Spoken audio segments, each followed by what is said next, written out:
Si Dieu ne te guérit pas, je préfère qu'il te tue. C'est ce que la mère d'un jeune de 16 ans lui aurait dit après son coming out. Elle a séquestré son fils et elle a fait venir un pasteur pour essayer de le guérir. C'est ce qu'on peut lire dans ce rapport parlementaire sur l'interdiction des thérapies de conversion à Genève. Dans notre canton, c'est encore possible d'essayer de changer l'orientation sexuelle ou l'identité de genre de quelqu'un qui serait pas hétéro ou cisgenre, mais une ministre veut que ça change. Je te montre tout de suite son interview, mais avant, je te résume le contexte. Ça fait 6 ans que notre Parlement discute de l'interdiction des thérapies de conversion. Je précise au passage que c'est pas des thérapies en vrai, puisque l'homosexualité et la transidentité sont pas des maladies. Sauf qu'il y a quelques mois, le petit groupe de parlementaires qui bosse sur la proposition de loi, il a rejeté le projet. Des élus de droite trouvent que créer une nouvelle loi, ça fait de la bureaucratie en trop, et ils ont peur que des parents de jeunes trans reçoivent une amende s'ils s'opposent à la transition de leur enfant. Et puis finalement, le ministre de la Santé, Pierre Maudet, dit qu'il faut attendre un rapport du Conseil fédéral pour aller plus loin. C'est là qu'arrive la ministre Nathalie Fontanet. Elle a convaincu ses collègues du gouvernement de relancer le projet avec une nouvelle proposition.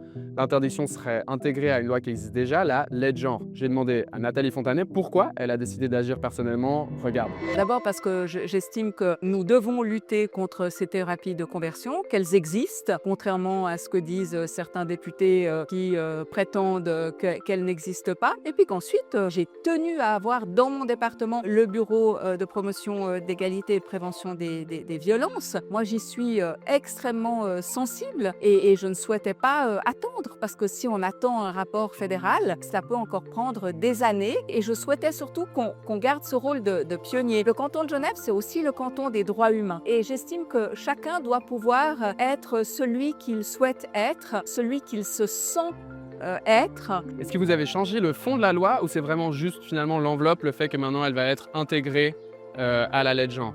On a un petit peu modifié la loi, donc l'interdiction reste la même, elle vise les mêmes personnes. En revanche, ce ne sont plus des sanctions administratives qui auraient été beaucoup trop compliquées à mettre en œuvre pour notre département. On est dans le cadre de sanctions pénales avec une amende pouvant aller jusqu'à 20 000 francs. On a aussi modifié les personnes qui pouvaient être soumises à cette amende parce que la commission avait fait valoir le fait que de soumettre des parents à une telle contravention pouvait être problématique. Donc nous avons supprimé les parents, donc le père ou la mère de la personne concernée, comme susceptibles de pouvant tomber sous le coup de cette contravention. En revanche, ce que nous prévoyons, si des parents devaient être considérés comme ayant enfreint la loi, c'est de prévoir des mesures de sensibilisation et d'accompagnement pour ces parents, ce qu'évidemment nous savons très bien faire dans mon département et en particulier le bureau de prévention des violences et de promotion de l'égalité.